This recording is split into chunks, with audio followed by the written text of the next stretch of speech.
You are listening to Leaders and Legends, a podcast featuring some of Indiana's most fascinating men and women whose impact has shaped our state, our communities, and us. Join us as we discuss their imprint on our history. Leaders and Legends is brought to you by Veteran Strategies Incorporated, your local veteran business enterprise specializing in public relations, media relations, public outreach, crisis communications, and digital photography. My name is Robert Payne, Principal of Veteran Strategies, former Deputy Chief of Staff to Mayor Greg Ballard, and Communications Director for the Indiana Republican Party. I'm honored to be your host for our discussion.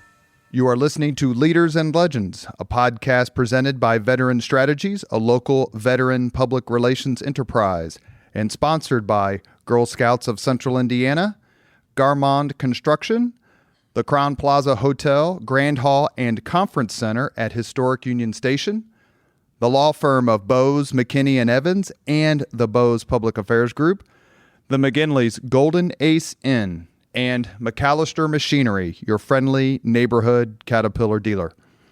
Thank you for joining us on the Leaders and Legends podcast. It's a special podcast. Our guest today is Tony Mason, CEO, Indianapolis Urban League. He has been involved in so many things, we can't even begin to talk about all of them. He is a proud Miami of Ohio grad, like my friend Derek Ruddleman, if you happen to be listening, and other folks. He's on with us today to talk about Indianapolis, the broader conversation we're having at the moment. The co-host today is Brian Payne, former Leaders and Legends podcast guest, a living legend, according to the Indiana Historical Society, and a good friend. And we're going to turn the podcast over to him to start the conversation with Tony. But before we do that, I'd like to have a quick moment of silence. We lost someone, Marion County Constable, former Center Township Constable, Tony Duncan. He was a good man. He let me know where he stood many times with a smile on his face, as I told my buddy Joel Miller. Tony was the best smack talker in Indiana politics, and every conversation I had with him started with, "Hey, Vane, come here." And I'm pretty sure I obeyed him every single time. But he did it all with a smile on his face, and he was a mentor to many, many people. So for just a few seconds, we're going to fall silent in his memory. Brian? Thanks, Robert. It's a great pleasure to be with you again, and I'm honored to be the co-host of this session with Tony Mason, who, through his leadership, he personally and the Indianapolis Urban League have become very important friends, partners, colleagues to me personally and to Central Indiana Community Foundation. So, Tony, thanks for making the time in a moment in which your leadership is more important than ever, and I know you're as busy or busier than you've ever been. So thanks for carving out some time with us today. Brian and Robert, thank you both for having me. Yeah. So Thank you. First of all, the Indianapolis Urban League is, this has kind of this storied history, both, the Urban League nationally and Indianapolis Urban League locally. Why don't you tell us a little bit about the Urban League, how long it's been around, and Sure. The mission, and kind of how the Urban League got to this moment. Sure. Well, the Indianapolis Urban League was founded here in 1965. And we had a number of great leaders here, like Attorney Henry Richardson, Dr. Tom Benford, Faye Williams, and a number of others who played a role in bringing the affiliate here. And so I am essentially the third president and CEO of the organization, the first being the late, great Sam Jones, and then my predecessor, Mr. Joe Slash, who was our city's first African-American deputy mayor. And so our mission here is to assist African-Americans, other minorities, and disadvantaged individuals with achieving economic and social equality. And we do that through programming and services that we deliver on a daily basis with support from CICF and numerous funders in the community, with an emphasis on workforce development, education, health and wellness, family assistance, which includes emergency rent and utility services and supports, if you will, And then we also advocate on a number of issues. We are one of 95 Urban League affiliates nationwide. And so we're part of this larger movement, if you will. And the National Urban League itself was founded in 1910 by Ruth Standish Baldwin and Dr. George Edmund Haynes. It took on the name of the National Urban League in 1920. And so the idea was to help blacks or African Americans, many who were migrating from the South to urban centers all across the country. And so the Urban League historically has played a role in helping blacks and African Americans and others to achieve self-sufficiency through a number of means. Oftentimes people, when they think of the National Urban League or they think of the Indianapolis Urban League, they only think of advocacy and not necessarily all of the things that we do each and every day to help people in this community. Was Indianapolis kind of a late comer on the National Urban League scene? I mean, I know we had the great migration of African Americans into, Indianapolis, well before 1965. Do you know anything about why we were late as a city in getting a chapter? Well, I think Indianapolis has always somewhat moved at its own pace, and typically when we're ready to do things here, we do it in a big way, and I'm sure there had to be some connections to timing around supports across the broader community, if you will. So I would say that the African American community would have felt that it should have been here much sooner. But as you know, we negotiate things here, and in due time, we're able to get broad civic engagement and support. And, you can't underestimate the importance of the role of someone like Dr. Tom Benford in that process. Right. And also 1965, yes, as the civil rights movement was in its, its peak moments, yes, probably was a part of the final catalyst to get that done. Absolutely. Tony, I first met you when you were, working on major sporting events. So why don't you tell us a little bit about your personal and professional journey into this important leadership position? Yeah, absolutely. For many people in the community, some are aware of my involvement with Circle City Classic and also with the 2012 Indianapolis Super Bowl host committee. I had the good fortune of being the executive director of Circle City Classic for 8 years. And so I, remember those as great times and a lot of wonderful football games, parades, and things that ultimately really was about raising funds to support the Indiana Black Expo Circle City Classic scholarship program. And so we were able to award millions of dollars through that. And then the economic impact to the city of Indianapolis was major as well at that time, as we typically average anywhere near 45 to 50,000 fans per game. The Super Bowl experience was a dream come true because I could have never imagined that I would be a part of the team and staff that would play a role in administering a Super Bowl in our city. I mean, I grew up in the Chicago area, so I get to tease my friends about the fact that Indianapolis actually beat Chicago to doing something on such a grand scale. But early in my career, I actually came out of recreational sports and out of the college and university setting. And so what essentially led me here, my alma mater is Miami of Ohio. I was serving as assistant director of recreational sports on campus there. And then my wife and I, we were expecting our first child. And what was unique about our situation was that we were living in Newcastle, Indiana. And so I was commuting to Ohio. She was commuting here to Indy, where she worked at Eli Lilly & Co. as a microbiologist. And so I had gotten used to, for 2 years, living on Central Standard Time and working Eastern Standard Time. And I said, this is not going to work with a baby.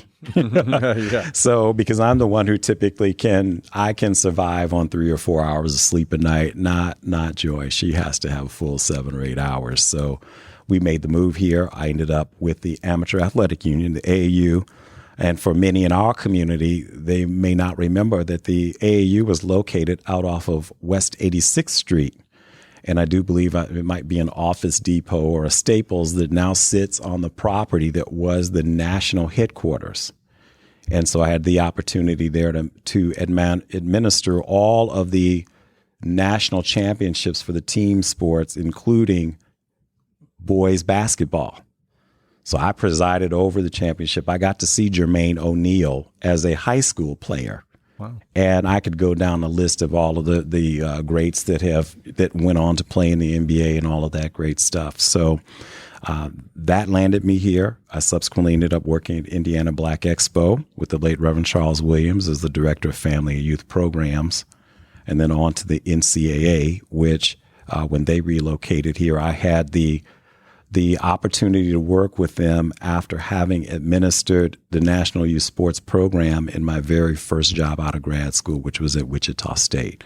So the very individuals that I worked with in 1989 and 90, when I was out in Kansas, actually walked through the front door at Expo to volunteer when the NCAA relocated here. Wow. So it's funny how things connect, your experiences, and, there's, 2 degrees of separation, not 6 degrees. Right. That's great. What a great set of experiences to lead you to this moment. And, here we are in June of 2020. And Yes. 2020 is going to be one of these years that gets looked at from lots of different angles, I believe, for the next 50 years, right? I mean, we remember 1968, and I think, 50 years from now, people will talk about 2020 with COVID-19, pandemic, Yes. and now, the tipping point of George Floyd's death. Yes. And so you're in, you've got a huge role to play, and you're playing it, but how is this changing, your thinking and the Urban League's priorities and programs? I mean, things are moving. It seems like to me, like every 3 days we have a whole new world to react to. Yes. And so how are you guys thinking about the role that you played? I mean, you were very good about telling us about all these different things that the Urban League has been doing. What are your thoughts about how does that change? Does the balance change? What are you guys thinking? Well, let me tell you, I think we all had to adjust with the COVID-19 pandemic. I know for us here locally, we were trying to figure out how we were going to quickly transition to a remote operation because, a lot of nonprofits, we do not necessarily have all the resources to outfit a staff the way we need to. So we had to buy all brand new laptops because we had a hodgepodge of donated equipment we didn't have matching software packages, operating systems. And so we had to stand up our operation to be able to function remotely. But then 2 days before we were going to transition, I got a call from several senior living communities that said, look, we're worried about how we're going to eat. And so I made calls to Gleaners, Second Helpings, and others, and to try to make sure that the issue was on their radar, and got those senior living communities partnering with those entities to deal with food access, if you will. And the next thing I know, I'm getting calls from the community at large. And so we quickly had to take on the role of being one of those organizations that in a very visible way would do food distribution. And so for the past 8 weeks, we have been doing drive-through food distributions at the Urban League. That's not normally a space that we operate in, where we're providing food boxes, meal supplies. We partnered last week with Samaritan's Feet to distribute shoes to kids and adults and families. We've done gift cards, everything, because we recognize that with essentially over 600,000 Hoosiers filing for unemployment, at least 100,000 or so in the Indianapolis area, that people are without jobs, without income. And, we can all become quite jaded and take something as simple as having dinner for granted. And so we've taken on a major role. And I can tell you that we probably have distributed meals and supplies to nearly 15,000 families now. And that includes an awful lot of children. Along the way, with other COVID relief efforts, we've paid a lot of rent, mortgages, utilities, cable bills, car payments, things that are allowing families to at least sustain themselves during this challenging period. It's a role we take on because that's, in some ways, it's just an extension of what we were always doing. We just weren't doing food, if you will. We were doing the other things. through our work with our Center for Working Families. Now, with respect to the protests that we are seeing, not just here in Indianapolis, but across the nation, well, the Urban League has had a long history, and throughout its history has advocated for everything from civil rights and racial justice to civic engagement and leadership empowerment and all these things that we see happening right now. We look out and we see our younger leaders across this community and across the nation, if you will, in a multiracial gathering, if you will, in this fight for civil rights and police reform. But at the Urban League, my initial introduction to the Urban League was through the Young Professionals Group. At that time, I was the executive director of the Circle City Classic, and Joe Slash was what I would refer to as one of my 9 bosses at Circle City Classic. And he says, "Tony, I want you to come to this meeting at the Urban League where I'm going to be talking about this new concept the National Urban League wants to roll out." And it was the Young Professionals. This was probably a couple of weeks before Classic, and I was exhausted, and I dozed off in the meeting and woke up, and they were having an election, and they said, "Well, Tony, you probably should be the first president since more people know you than know the rest of us." And so I was one of the founding members and the first president of the very first Young Professionals entity, and it's so fitting now that Adrienne Slash, Joe's daughter, would be the leader of that group, and she's worked hard to develop a broad engagement across this community so that participants in the exchange at the Urban League are not just Black. It's white, it's Latinos, you name it. And they're doing everything from servant leadership, training, to just getting involved in the community. And as I've shared with them, all I care about is that you not only serve the Urban League, but you serve all sorts of causes and organizations that are working hard to make a difference across Indy. And so for us, it's continuing to lean in. And in my role in particular, the past couple of weeks, I've had to convene and facilitate a number of, I think, very, very important meetings where we're trying to make sure that people remain focused on not just the need for police reform and accountability, but also for all of us to lean in on all of the root cause systemic issues that essentially have created these two existences for our city, these two realities where the data tells us the African American community here, 28% of the population is poor. United Way data tells us that nearly 40% of families in Indianapolis and central Indiana are either poor or working poor.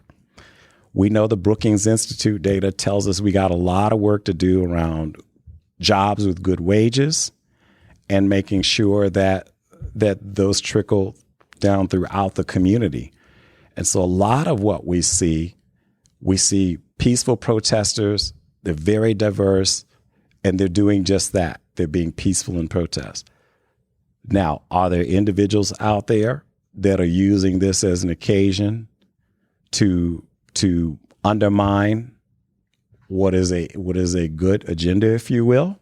Absolutely. And so when we think about the damage, the looting, and things of that nature, I think we have to be careful to stay focused on the challenges that we know that are very real in this community that require a lot of time, attention, and work.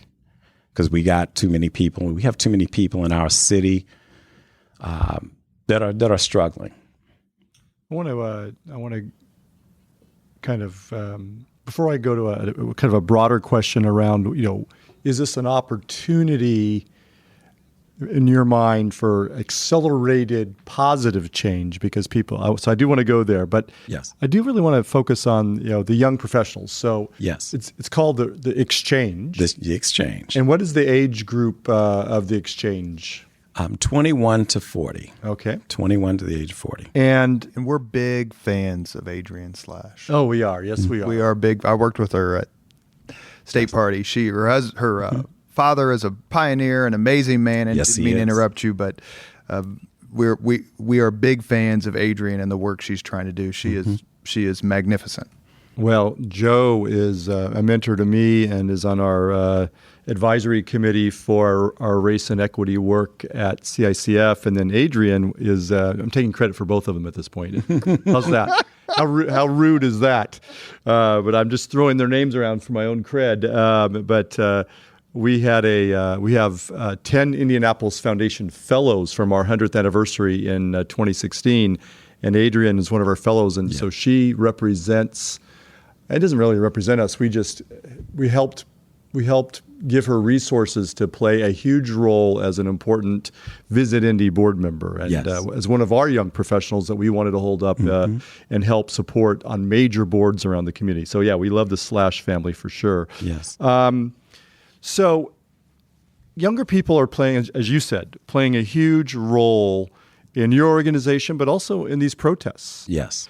What do you think Indianapolis should do to engage more young people at the tables and seats of power? Do you have a vision for, you guys are doing a great job of that, but what could we do as a community, Indianapolis, Central Indiana, to put more 20-somethings and 30-somethings in real positions of power? Do you have some thoughts about what that could look like? Yes, absolutely. I have to tell you, I think that now more than ever, we have to be genuine and authentic in our willingness to embrace them and their voices at our respective tables.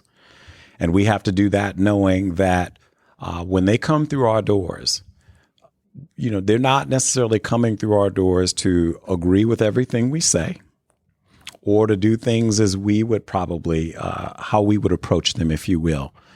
But everyone has a role to play, and I think for us, it's not just attracting millennials and or younger generations, but understanding that Adrian Slash and many of the young professionals that are involved in the exchange only represent perhaps what might be considered a professional and or middle class subset, if you will.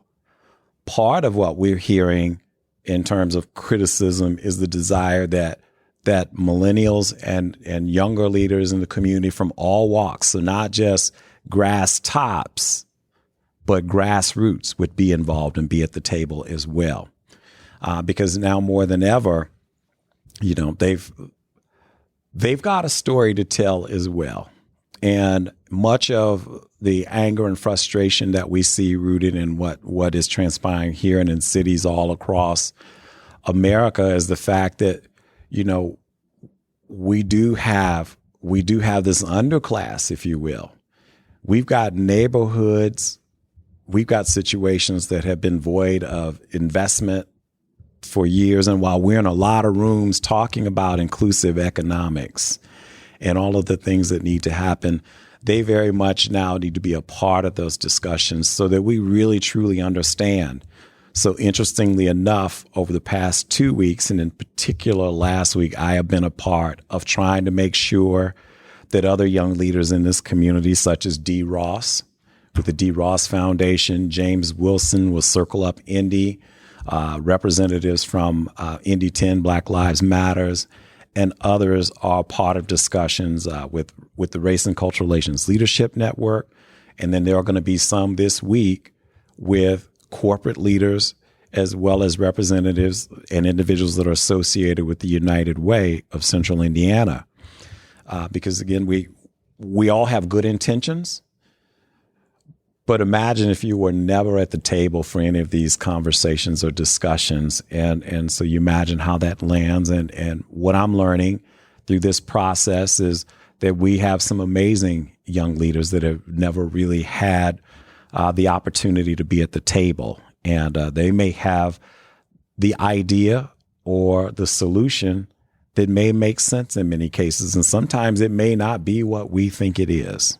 So I think we have the opportunity to be open to that, whether it's through the work of CICF, whether it's the Greater Indianapolis Progress Committee and the Race and Cultural Relations and Leadership Network, the Urban League, and all of the other organizations and or institutions out there that are trying to do a lot of work, a lot of heavy lifting to help people. Would you do you think other not-for-profits? You're spending a lot of time as a not-for-profit, as a leader of a not-for-profit, focusing on this. Do you think every not-for-profit should, at this moment in time, should be reevaluating how it might engage, people in their 20s, 30s, and a lot of times, right? Yes, organizations have had young professional organizations, which, might some way considered a training ground or an engagement strategy. Mm-hmm. But is it time to put more young 20-somethings and 30-somethings on the real board as opposed to the young professionals board? Or what do you think about that? Yeah, I absolutely think it is time for that. And not just with nonprofits, because I've heard several conversations over the past couple of days about issues in the nonprofit sector. The real challenge ultimately is long-term, sustained investment in all of these areas that need attention, whether it be underfunded or under-resourced schools, a lack of affordable housing, livable wages, whether it's access to free training for jobs and the things that we know that are coming. And I know there are bits and pieces of this that are happening, whether it be by the city, the state, or others. But the resources need to be there, because there's nothing like having empty conversations, if you will, where we can have great initiatives and we can stand in front of the whiteboard and talk about what our aspirations are. But if it's not coupled with deep investment, then it becomes discouraging, not only for, the nonprofits, but the volunteers or anyone that's sitting at that table. And I've been a part of those conversations. I've been a part of the ones where there's committed investment, whether it's our major sporting events, and that the dollars are going to be there. And then I've also been a part of discussions that have involved nonprofit efforts where, okay, we're going to figure this out. How many of you can reorient portions of your budgets to accommodate these goals? Well, if I'm the president and CEO of the Urban League, and I am, that becomes a real challenge for me, because I might be struggling to meet payroll. And now you're asking me to reorient my budget to help with an aspect of a project that may not have been a part of the budget to begin with. So I like the fact that everyone's leaning in. We've got corporate leaders that are leaning in, and they want to hear from our young leaders, as well as leaders from the nonprofit sector. So I think it's a good thing. And if it took a lot of circumstances to bring us here today, then maybe we'll be better for it when we come through this moment in time. But I just urge people to remember that, while we've all watched in angst and in sorrow the murder of George Floyd, we're really talking about 400 years of bigotry, oppression, systemic racism, and it's been all brought to bear in this particular moment, So we saw that, and we felt it in the 1950s, 60s, and 70s, and I think we're seeing this again. And people forget that during the civil rights era, there were young people at sit-ins and at counters that were leading protests and demonstrations. If anyone's symbolic of that, is Representative John Lewis. So we still have work to do, and we can. We just have to be really committed now, because we've got younger generations that will not accept incremental change. They want substantial change. I've heard a lot of people, this is a generalization that I think I buy into as well, but it's more anecdotal about, that millennials maybe are more, more I don't know, naturally is the right word, but they're more multicultural in their outlook and anti-racist in their outlook than maybe other generations that still exist. Do you think that's true? I mean, if you look at, white 20-somethings and 30-somethings, do you have a sense that maybe that generation is more anti-racist and more respectful of people of color and work, and more committed to social justice or than than generations before? Or is it just that they're young and idealistic and we haven't ruined them yet? I mean, what's your perspective of the younger generation? A lot of people think that there's great hope with them. I want to believe that. I have a tendency to believe it, but I'd love for you to weigh in on that. Sure. I want to be hopeful because when I see the protesters and I see the diversity there, and on Saturday on the State House lawn, there were arguably more white people there than black people. But I'm also reminded of what I saw in Charlottesville when I saw the young white men in their khakis that were marching and were shouting their racial epithets and their anti-Semitic remarks. And so I know that that's not the case everywhere. But, we have reason to be hopeful based on what we're seeing, because I see volunteers and protesters, people that are coming down, providing meals and supporting the protesters in their efforts. I'm witness to white protesters being told, part of your role here is to stand in between the police officers and the black people, because they're less likely to assault you or to do something to you than they would a black person. And so I'm getting to witness and see a lot of these things. So, I want to be hopeful, and I think it's going to take all of us being just that. I don't think we can afford to not be hopeful. I don't think we can afford to sit still and not do anything.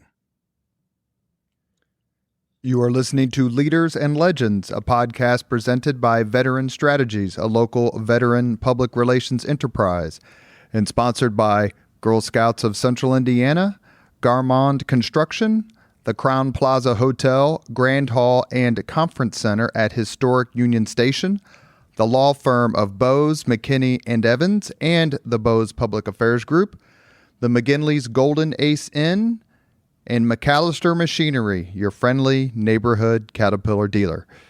Thank you for joining us on the podcast. Our guest is Tony Mason, President and CEO, Urban League of Indianapolis. Our co-host is Brian Payne, CEO and President of the Central Indiana Community Foundation. Thank you, Brian, for that quick intro and all the great questions. Well, thanks. Appreciate it. Let me ask you, Tony, quickly, is there a Hoosier leader or legend you particularly admire? Oh, wow. There's a few. I had the good fortune in my career of being able to count the late Reverend Charles Williams as a mentor, the late Bill Mays as a mentor, of course, Joe Slash, George Pillow. I could go down the list of individuals that, I've had the pleasure and privilege of working with and working for. Allison Millington out at the Motor Speedway and Mark Miles. I've learned so much from each and every one of them, and there are others that I could name, of course. But the fact that they were willing to embrace me in different roles and pour into me, they're part of the reason why I am who I am today. The late Bill Crawford as well. Just individuals that were committed to making sure that the community could potentially be the best version of itself and to make a difference in the lives for so many. Charles Williams is one of the greatest problem solvers I ever witnessed. It's amazing how he could make people happy, yes, solve problems on both a small and, I didn't know him well, but just on a, yes, tactical and strategic level. He solved problems, yes, and did it with a smile. And people would walk away going, okay, I get it. That makes sense. Yes. One of the things that you were heavily involved in was the Super Bowl, yes, project. Mm-hmm. And it was probably the greatest coming together in the history of this city, for sure. Something that, I've asked whether it was Ted Boehm or Jim Morris or, other people, like, if I had told, they were talking about some meeting in 1979 or 1980, or Joe Slash or David Frick, where I'm like, if I had told you in 2012, Indianapolis would completely redefine the Super Bowl for the entire league and the entire country, you would have said, and they all go, no chance, like not Indianapolis. But one of the things that Indianapolis did, which I believe was the first time it had been done, was the concept of a legacy project. Mm-hmm. And the legacy project ended up being over by Tech. Yes. Which is not as great a IPS high school as Howe, which is where I went, but it's pretty darn close. And so talk a little bit about the legacy project. Sure. Why that was important, the impact it has, and then I want to quickly kind of bring in the general subject of education as impactful both now and as part of the greater conversation and the greater push for good that we're all looking for. Yes. Well, a little bit about the Legacy Project. And I have to tell you, when Allison asked me to come aboard to be a part of the team, and when she mentioned the Legacy Project, for me in my mind at that moment, I was just excited about the opportunity. The idea that you would undertake a legacy project that would help to energize the neighborhood quality of life plan for an entire area of our community, and how we would ultimately leverage a $1 million matching grant from the NFL that would lead to over $150 million in investment, with everything from revitalized new homes to infrastructure, streetscape work, to a number of amenities in that now exist in that neighborhood that were not there prior to that time. And again, I want to be careful to say the legacy project for the Super Bowl, it came alongside the work that neighborhood was attempting to do. And I think we got to see what could be accomplished when larger, broader community leaders would engage at a neighborhood-based level, but help drive a plan developed by the neighborhood. So amazing leaders on the Near East Side, like James Taylor at the Bonner Center, and the great work that they have historically done on the Near East Side, but just the leadership that he provided. And now when you drive down East 10th Street, you see the change in a very big and visible sort of way. And yes, they still have a lot of work to do, but I think that's typically the case when you start talking about the revitalization efforts of an entire neighborhood, and knowing that there were a lot of obstacles and hurdles to overcome, a lot of naysayers. Right now, sadly, I encounter people that think that nothing ever happened on the Near East Side. And so, you need to go take a look, go over to Tech's campus and to visit the Chase Near East Side Legacy Center, which obviously turned out to be an amazing blessing, not only for Tech High School, but the entire neighborhood. And to just know that when we look back, we'll say that for, that neighborhood, the Super Bowl was a sea change moment. Now how we make sure that people can continue to live there and age in place, we know those are different challenges that will have to be addressed and dealt with. But there's something to be learned from that effort on the Near East Side with what can happen when you have public, private, and nonprofit partnerships all working together to advance a quality of life plan. It was an amazing, amazing experience.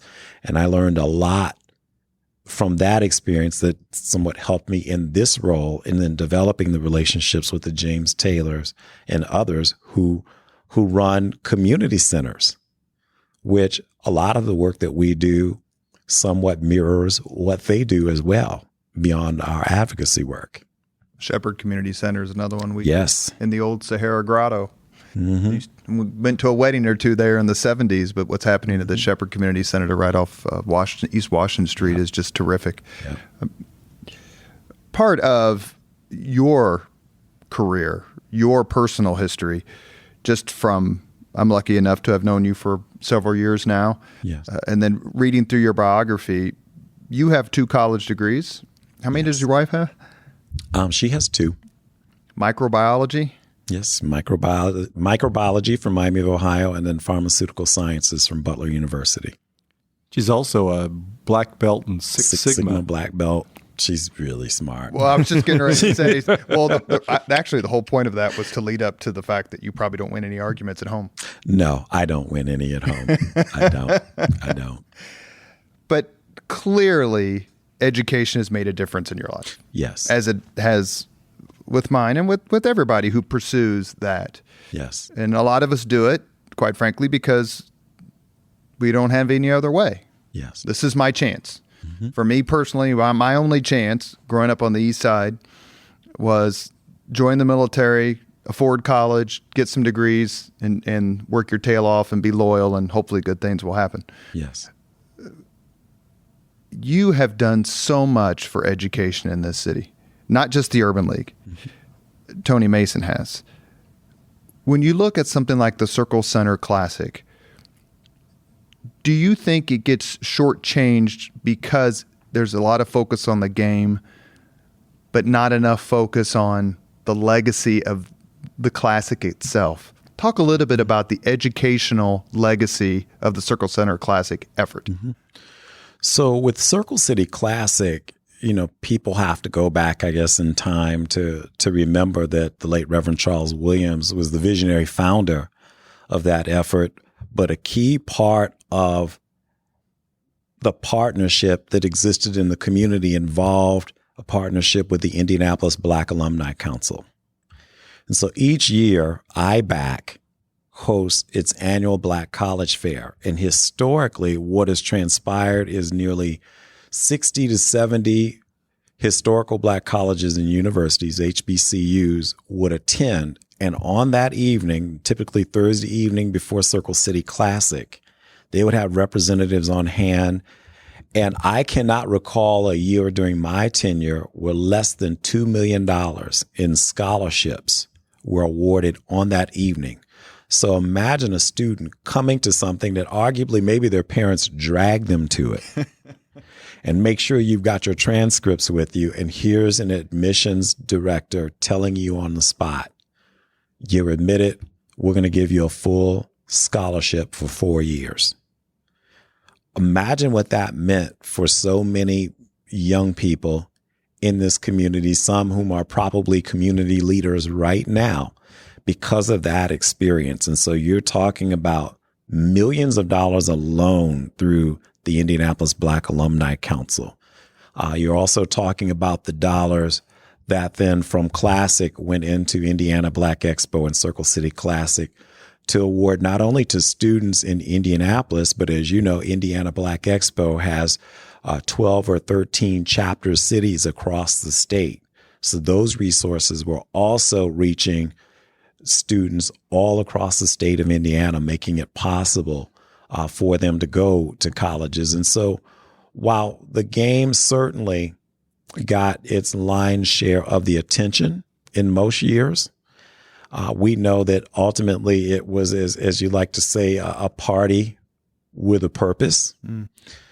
We also, for years, partnered with Tom Joyner and the things that he was doing to promote education and particularly to support historical Black colleges and universities. And so I know through the Classic, we had an amazing impact on young people. Education was important to me in part because, and Brian may know a little bit about this, and my mother had my older brother when she was 14. She did not earn her GED until she got into her 50s. She put my brother through Yale undergraduate and Case Western Law. Mm. She obviously put me through Miami of Ohio, where I got both of my degrees. Now, I might have gotten the short end of that deal based on those schools, but I love my alma mater, and I love my brother as well. But she taught us the importance of education, that A, would be something no one could ever take away from you, and that B, it might position you for opportunities. And so I would say for people out there right now that tend to, sometimes you hear messages that are devaluing the importance of education, and particularly post-secondary education. I wish we would stop that because we don't know which young person will buy into that message that could have become a future mayor, a future business owner, a future Urban League president. Education is crucial. And I think if we're all being honest with ourselves, we're not going to hire someone that either doesn't have the education, training, or some specialized expertise that says they can be an asset to my organization or my company. You know, I have a son who's going to be 31 in a couple months. Mm-hmm. And he came out of high school and he just didn't want to go to college. College to him was Shakespeare and chemistry and that sort of stuff. He just didn't want any part of it. Yes. So he joined the military and he ended up serving 2 tours in Afghanistan. Came back and his wife, they had twin girls, which I'll happily show you a picture of. All right. And that was his contribution not only to the country, but to society. Mm-hmm. The military, to me, is the greatest opportunity for anyone. Mm-hmm. I used to go on the Amos Brown show quite a bit, and it was always somewhat fun and always feisty, But I had a great friendship with him, and I miss him. Same here. I miss him too. And the one thing, we would fuss about whatever I was brought on to fuss about. Yes. But the point I always made and will make to the day I die is that the African American community in this country is among, if not the greatest example of patriotism and service that you will find in America. When you talk about preparing to lead, where do you think serving in the military fits in that puzzle? Serving in the military fits into that puzzle for some, perhaps maybe not for all, because we know that for many African Americans or blacks across the country, the military may be their only option, depending on their family situation and their finances. And so going to the military, learning how to lead, learning how to serve, learning or developing a skill and getting training that when they come back to their communities, that would position them for job opportunities and the opportunity to make a decent living and to take care of their families is important. And so I don't think anyone should rule out participation in the military. And you're absolutely right. When you talk about blacks in the military, because we know that for many, when they return from their tours of duty, they were not always received at all. Or Spike Lee has well. A new documentary about that right now.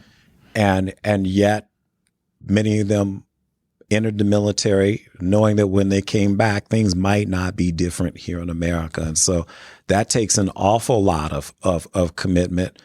And we have to acknowledge we've come a long way, yet we know we still obviously have a lot of work to do. But I encourage our young people to consider whether it's post-secondary, college training, military, but do something. Do something that prepares you for the future. Because again, right now we're living in an economy and in a society where I do believe I saw a statistic that said here very soon at least 60% of the jobs are going to require some level of post-secondary education and training. The number might actually be higher. But just graduating from high school is not enough now. Employ, enroll, enlist. That's right. That's the phrase that's being used that I think hits it right on the money. One more quick question before I turn it back over to Brian to kind of pull everything together. Sure. I actually had in my notes before we came here about young people. Yes. Any history of the civil rights movement, the modern civil rights movement in the 50s and 60s, it's the young people you see. And it's a bottom-up revolution. Any history of it will show it's a bottom-up revolution. I mean, it's hard to believe that Martin Luther King wasn't even 40 when he was assassinated. Right. Most people think he's a lot older, but he wasn't 40 yet. And he had been on the national scene for a long time. Ralph Abernathy, and the list goes on and on. Yes. But the young people in the colleges, whether it's anti-Vietnam, pro-civil rights, do you see that happening again today? I think you said you did, but I just want to make sure that I heard you correctly, that it's the younger people who are saying, we're going to get the ball rolling. Much like, quite frankly, the modern LGBT movement is younger people, the younger generation going, well, I don't know what you really felt about in the 60s and 70s, but this is the 21st century. Mm-hmm. And how important is it for people like me? It's hard to think that I'm older because I'm so used to being younger.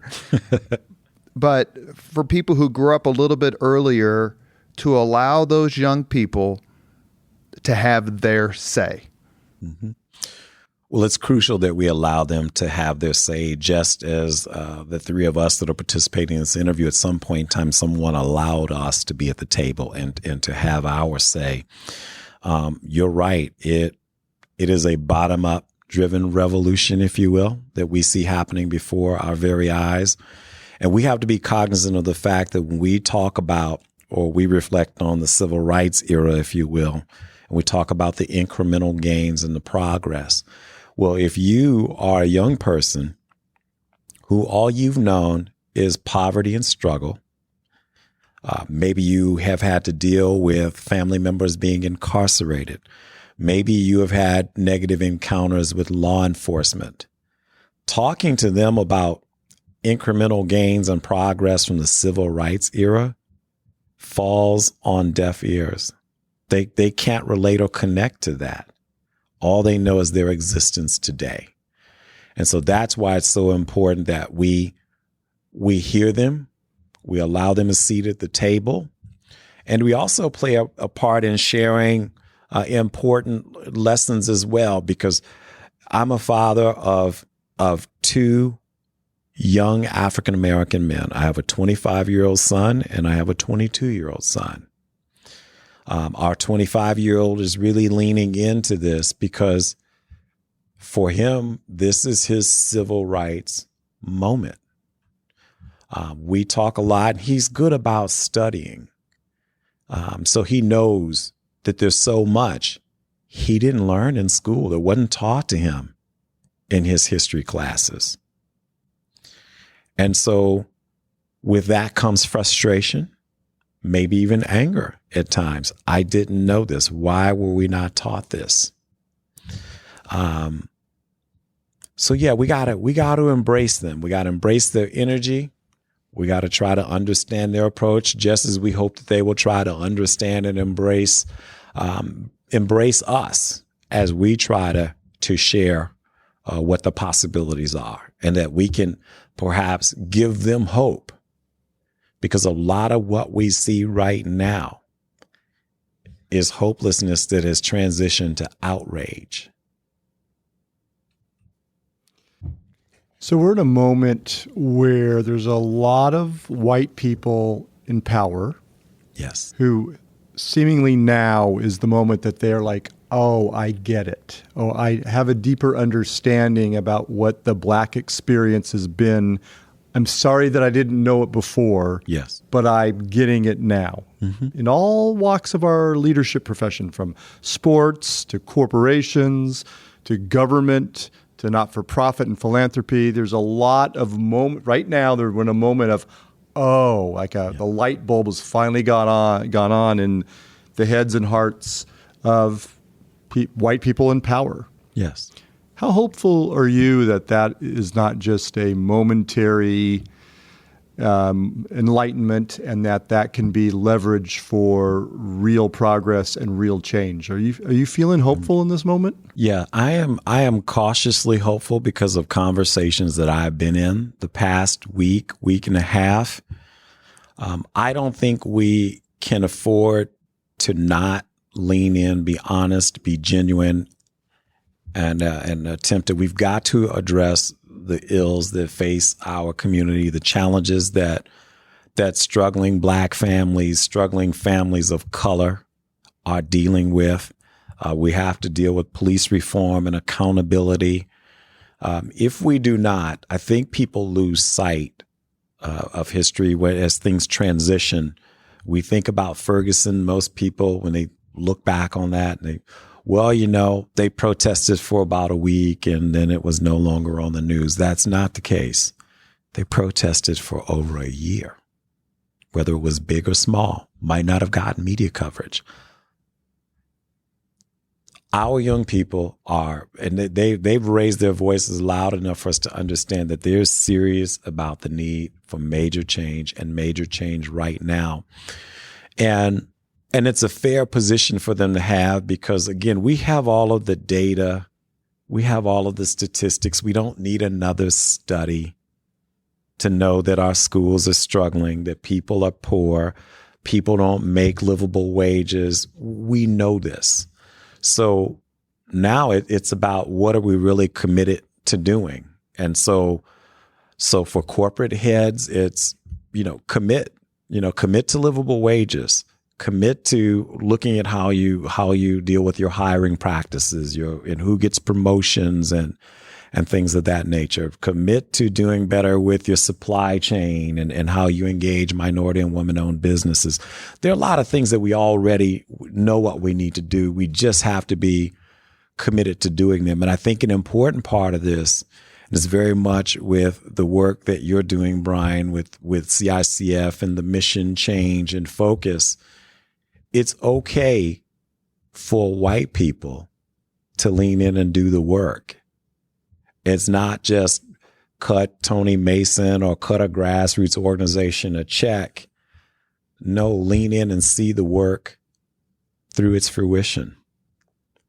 Show that there's a commitment to long-term investment and sustainability. Because I have been in those conversations, it just seems a little bit awkward for me to be a part of it or to lean in. And I do say this, I said, lean in just like Brian. But it's going to take all of us. It really is. And it's not a moment where you just write a check and walk away. It's long-term strategic planning, long-term investment. Because again, we're talking about a third of the community if we're talking about the Black community. But if you're looking at poverty as a whole, we're not just talking about the African-American community. The challenges facing the African-American community are the same ones facing the Latino community. It's facing poor whites, which oftentimes get lost in this conversation. And sometimes I wish, they had a louder voice as well. But all too often groups get pitted against one another. And especially when resources are. Especially when it comes to resources. Yes. I have one more question. Sure. So I'm very fortunate that I'm surrounded at CICF by really brilliant people of color. Yes. And they tell me all the time that, a lot of these racist systems that we have in this country have been created over time by powerful white people. Yes. And if we're going to undo them or disrupt them or replace them, we need white people to lean in, like you said. I mean, yes. Not just white people. That's right. Every people, all people. That's right. But it cannot be done without powerful white people. That's right. And it seems like you agree with that assessment. 100%. We see young white people playing a major role in protests and demonstrations all across the country. And just as that's playing itself out at protest sites, we need the same thing to happen in the boardrooms all across not just our city, but across the country as well. Classrooms. White people leaning in. Classrooms as well. Marian University is leading the way. I mean, they're a client, so I should disclose that, but they are well, they are. So it's not contrived. They're pushed to recruit more especially minority males into their teaching program and put them in positions of leadership in the classroom and in the schools and in the districts is unparalleled. Yes. And see, in education is a great example because, for the past, 10 or 15 years, the fight has been about traditional public schools versus charters. Well, they're all struggling. And poor kids attend traditional public schools. They're in charter schools. They're in private schools. Education is still arguably the number one civil rights issue. And so what are we going to do about that as opposed to siphoning resources off of one set of schools to support another? Our kids are in bad schools that are struggling, and many are struggling in part because they are under-resourced. It's no longer okay to say, well, resources and money are not the problem. I only hear that when it comes to things that impact people of color. I don't hear that in other spaces. So if we're committed to this city and where we need our city to go, because it's our city, and these are our people, we have to embrace and own all of it. If we're committed to going forward, then we need to do just that on a number of different fronts, and not just education. Because if we don't, I mean, what is Indiana without Indianapolis? Well, Tony, thank you for, again, at an incredibly busy time in your leadership, making the time and space for this conversation with Robert and myself. And one of the things that we've become aware of at CICF is that, we need to play whatever role we can to making sure that there's more equity and power. Yes. That we need more people of color in power. And you do an awesome job of representing how powerful it is to have a black man play the kind of role that you're playing. And we need to help create a community where more black men and black women and Latinx men and Latinx women and every other hue and along the gender rainbow have power, because everyone, in our opinion, everyone has superpowers. Yes. And how do we become the community that really creates an opportunity for everyone to live out their superpowers? So thanks for your leadership. Thank you, and thank you for having me. You're not off the hook. You got 5 questions. You ready? Okay. What was your first job? My first job was at Wichita State University. Well, you know what? Now, are you talking about before? Your first job. First job. Okay, my first job was as a recreational sports programmer, youth programmer, if you will, in Evanston, Illinois at Robert Crown Community Center. What was your first concert? My first concert was a rap concert. It was held at the UIC Pavilion downtown Chicago. It had Run DMC, the Fat Boys, who else? It was a whole bunch of Houdini might have been a part of it, but I remember those. This is my era. Two. This is Gen X, right? Yes. Mm-hmm. If you could suggest any book for someone to read, which book would you recommend? White Fragility. By? Robin DiAngelo. Robin DiAngelo. I think it's a must read now for everyone. If you could witness any event in history, be there in person as it happens, which event would you choose? Past event? Any event in history. Oh, any event in history. Let me come back to that one. Number 5, if you could have dinner with anyone living today, 2 hours off the record, whom would you choose? 2 hours off the record, whom would I choose? I would choose Barack Obama. He has been a very popular choice. Along with George W. Bush, actually, has been a very popular choice. Mm-hmm. Witness any event in history. That I would have been in Grant Park the night that Barack Obama got elected president. You have been listening to Leaders and Legends, a podcast presented by Veteran Strategies, a local veteran public relations enterprise, and sponsored by Girl Scouts of Central Indiana, Garmond Construction, the Crown Plaza Hotel, Grand Hall, and Conference Center at Historic Union Station, the law firm of Bose, McKinney, and Evans, and the Bose Public Affairs Group, the McGinley's Golden Ace Inn, and McAllister Machinery, your friendly neighborhood Caterpillar dealer. Thank you for joining us on the podcast. Co-host has been Brian Payne of the Central Indiana Community Foundation, President and CEO, and our guest has been a true leader. And I mean that sincerely. I'm lucky enough to have known you for several years and have had many conversations. I've seen your work. Tony Mason, President and CEO of Indianapolis Urban League. Thank you so much. Thank you. Thank you very much for listening to Leaders and Legends, brought to you by Veteran Strategies Incorporated. If you want to contact us about this program or our menu of public relations services, please send us an email at robert@veteranstrategies.com. That's robert@veteranstrategies.com.